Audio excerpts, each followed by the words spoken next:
sports clinic ng mga guro at coach sa Dagupan City nagsimula na bilang paghahanda sa division meet. Silipin sa report. Bakas sa mukha ng mga student-athlete ng Dagupan City National High School ang excitement at pagpupursige para sa nalalapit na Dagupan City Athletic Association meet sa Oktubre.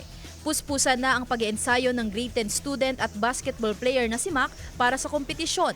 Ang target nila, masungkit ang championship. Noong nakaraang taon, hanggang third place lang ang naabot ng kanilang kupunan. Sa isang araw po, dalawa po kami nag-ensayo po, umaga tapos hapon po. And excited po ako na makalaro na sa division meet and makakatapat yung mga private school. And Puspusan din ang pagsasanay ng mga atleta sa iba pang sports event. We've been preparing for over siguro a month now, no? And lahat po kasi ng mga events we are preparing since kami ang may pinakamalaki population, we're expected to field in more athletes for the different events. Sa Dagupan, ang City High ang may pinakamaraming delegado tuwing division meet.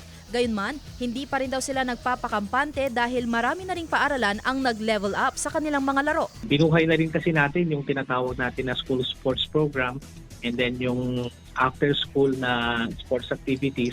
Kasabay ng nalalapit na division meet ang pagsasagawa ng sports clinic sa iba't ibang paaralan sa Dagupan City.